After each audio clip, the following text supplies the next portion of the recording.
What's up, Hive? Got an amazing video for y'all again. Today we're going to talk about 5 recent discoveries that the James Webb Space Telescope has found. The Webb telescope is a infrared telescope, so it looks at near infrared wavelengths, mid-infrared wavelengths, and just infrared wavelengths. The reason why it looks at infrared wavelength though is because as light is traveling, right, when it's traveling like for a very long time, I'm talking about like millions of light years away, those light waves are actually getting elongated. So they're no longer in the visible spectrum, but they're in the infrared spectrum. So that's why the telescope is in the infrared spectrum, and it can see galaxies, mostly just galaxies, not really stars, but galaxies, planets from a lot farther away. It was launched like December 25th, I believe, 2021. So it's relatively new. It's actually the newest, it is the newest project that NASA has launched. But I know NASA is also doing the OSIRIS-REx mission that they recently got a data from an asteroid. They also are going to do the Nancy Roman Space Telescope. That's going to be the new biggest telescope.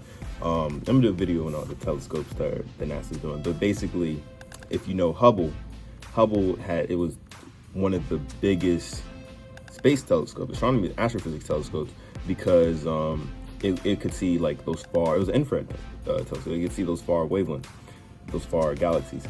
But Webb, the quality is 10 times, like way better. So it's like getting going from 480 pixels to HD. So it's really nice. But let's go ahead and start the video. The first discovery we're going to talk about is the newest photo of Uranus.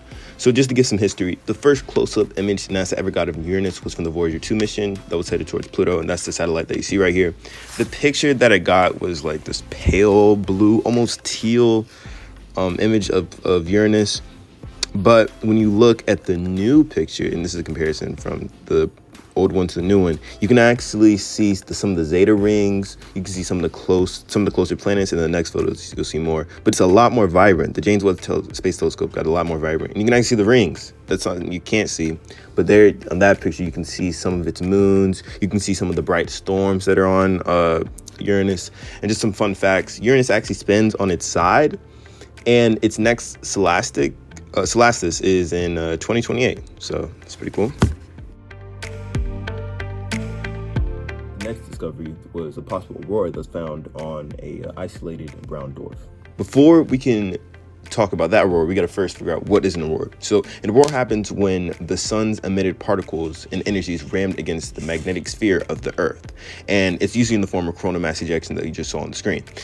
A popular wavelength of this energy is UV rays, but everybody knows that the Earth protects us from those rays. However, because of the shape of the Earth's magnetic sphere, it bends to the poles, and so that protection is a lot weaker at the North and South Pole. So when those particles hit the atmosphere, we can see like the collisions of the photons on the beautiful, and it create this beautiful aurora. So that's actually from the North Pole, I believe. But on the planet, we are seeing that aurora. First, just appreciate how beautiful this picture is. It's got the dark blue. You can see the lines that are going over. It could be clouds, could be the atmosphere. But the aurora is happening at the poles, of course, and right where you see that red kind of pinkish color. The infrared emission from the methane and is wired because it has no host star, so the energy source is unknown. Those are the reasons that we think there is that aurora. But the possible reason could be also because the temperature and climate inversions. But just as a quick fun fact, that planet is actually bigger than Jupiter, but it's still considered a dwarf planet. So pretty cool.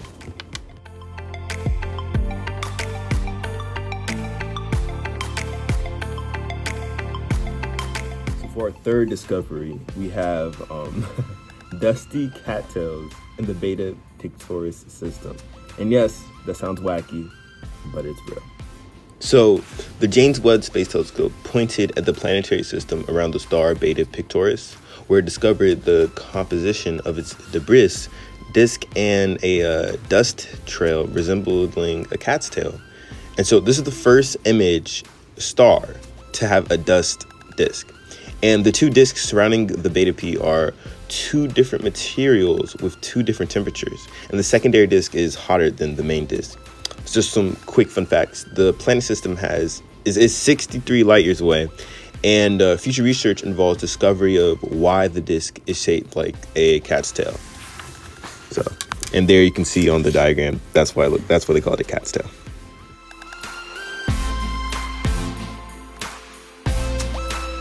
So our fourth discovery is actually pretty cool. The James Webb Space Telescope was actually able to look so far back in time that it could see that the early galaxies that from the beginning of the universe, those early galaxies looked like pool noodles and surfboards. So first, we're going to understand how the Webb telescope was able to see that far back into the past.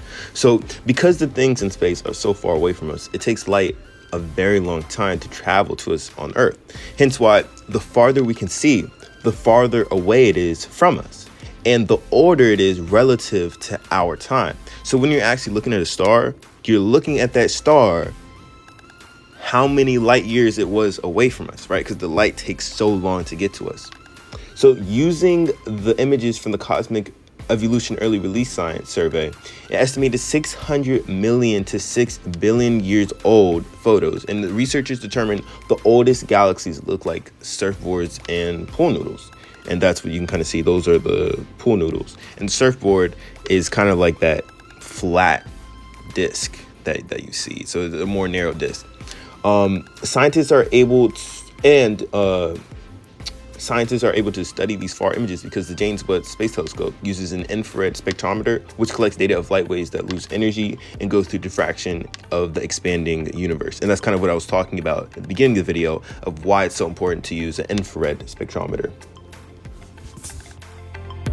Of course, not all the old galaxies were shaped like pool noodles and a surfboard. Some of them were spherical and kind of shaped like a frisbee or a volleyball, and that's kind of what you see on some of the galaxies at the bottom on this chart. So the last discovery I got for y'all, it's not really a discovery, it's more like an update.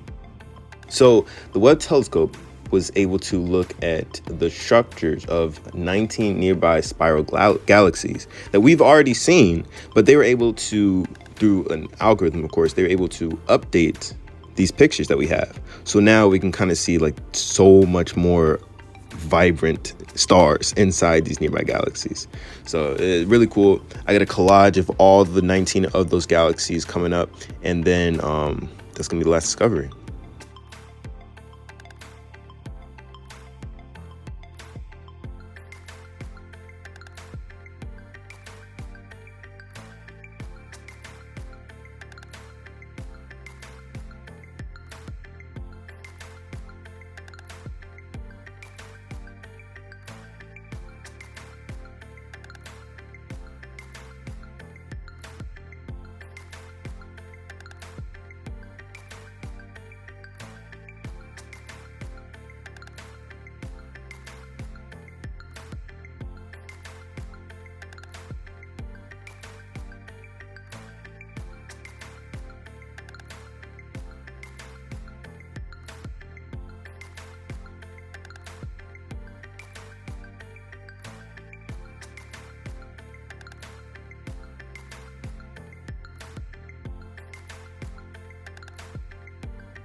All right, I hope you enjoyed the video just as much as I did.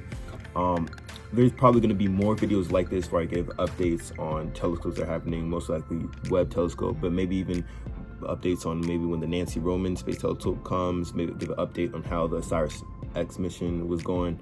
But if you have any ideas, go ahead and put them in the comments. If you liked the video, don't forget to give it a like. Don't forget to subscribe if you haven't. And if you didn't like the video, if you're not subscribed, go ahead and give it a like. Go ahead and subscribe. This is Ron V, the Science Chief. I'll see y'all later.